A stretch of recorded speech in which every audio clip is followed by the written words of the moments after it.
Let us remind ourselves of ketamine. That was an analog of phencyclidine or PCP. And as an NMDA receptor antagonist, that means blocking the effect of glutamate, it caused in a chapter of anesthesia a little patient to have vivid nightmares, right? Vivid nightmares and withdrawal on emergence.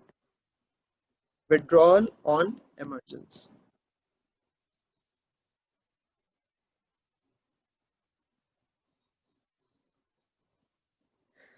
Now look, phencyclidine or your PCP is just ketamine on hormones. PCP is actually causing tremendous problems with overdoses, resulting in convulsions and death. So this PCP results in convulsions and death as side effects. Side effect, you can actually include death as a side effect, but what happens with PCP is it results in tremendous convulsions. Now, this PCP Increase is in actually, glutamate. yes, this PCP is actually very toxic. And apart from that, it being toxic, PCP has a very complex pharmacology. Uh, it also likes to stimulate nicotinic receptors. Nicotinic receptors at the levels of skeletal muscles. Now, let me tell you one interesting point about patients who are abusers of PCP. Now, when a patient is on phencyclidine, right, PCP, the nicotinic receptors in the muscle are stimulated, and as such causes tremendous strength in people who take this particular drug. It might actually require several, very uh, strong muscled men to literally calm down someone who is abusing PCP, because that is the effect of PCP on the nicotinic receptors stimulating the muscle power. Now, these are, let me tell you, this is in fact that these are the people who can actually walk through a wall, flip a car by themselves. They have, the superhuman strength.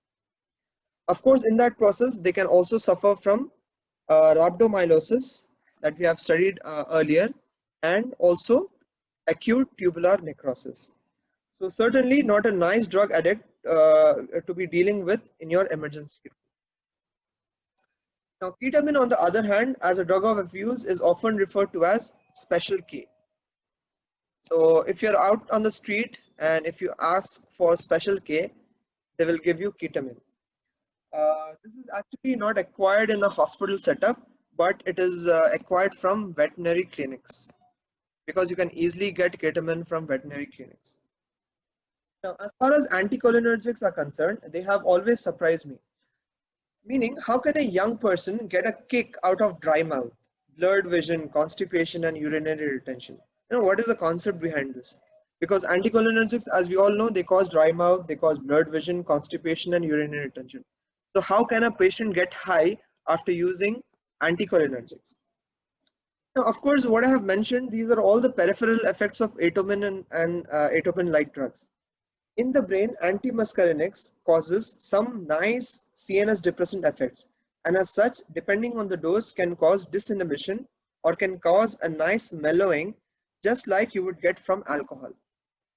So that is why anticholinergics are also included along with uh, drugs of abuse. Now, the problem with atropine-like compounds is that the fact that they can cause toxard-like rhythm. Like, remember the 3 C's? They can cause toxard, cardiotoxicity, they can cause convulsions, Conversions. and coma in overdose. Now, these drug abusers are generally teenagers who are using plants that are well known to grow along the sidewalks of most places in the country, such as gemstone. If not in India, outside, or in more tropical or warm areas such as angel, they are called as angel trumpets. And what they do is either prepare some tea or literally smoke the leaves. then they end up in emergency room and quite often actually in the autopsy room, right? Because they end up dead after utilizing these drugs. As far as designer drugs are concerned, these are chemists that are working on, if you want, on the dark side, illegal. They are probably making much more money than you and I actually, but they have a very complicated life to lead, I'm sure. Now, the idea of these chemists is to build drugs based on knowing the receptors to bind to and the effects of chemicals in the brain. This is where amphetamine-like compounds such as your MDMA or ecstasy, your MDA or MDEA would belong. Now, these are chemicals that have a strong serotonergic pharmacology. Therefore, it can cause hallucinations. But at the same time, these are also strong psychostimulants.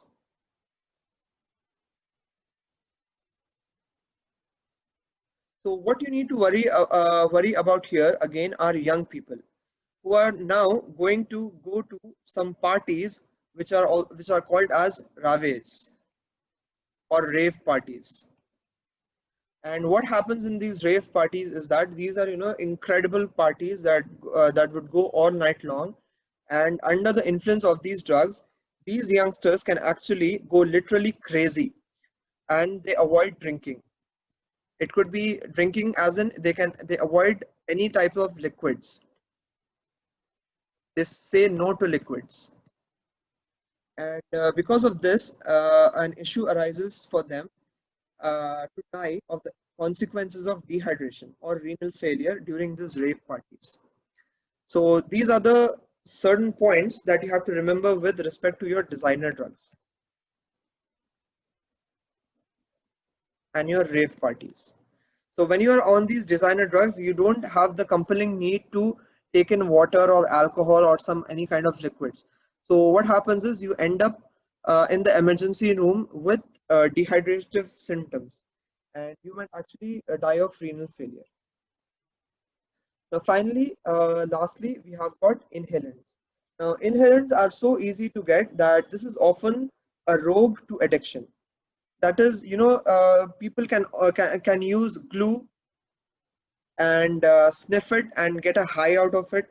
And then you can also use, literally they use pressurized gas in cans, like your deodorants, like Axe, or you can or they also use such as creams and so forth. And what they do is they apply it or they spray this in their noses or in their mouths. They breathe it deep and have the effect of the inhalant. Inhalants are like the gases of your general anesthesia, and they give the kick to them. So the idea of this individual is to suffer from CNS depression and cause disinhibition. Now, problems that are associated with all these solvents in those scans and those solvents is that they will cause multiple organ failure. Particularly, they will cause failure of the liver and also of the kidney. So this is how inhalants are utilized as drugs of abuse. So PCP, ketamine, anticholinergics, and MDMAs such as your ecstasy and your inhalants are an important miscellaneous group of abuse type of drugs.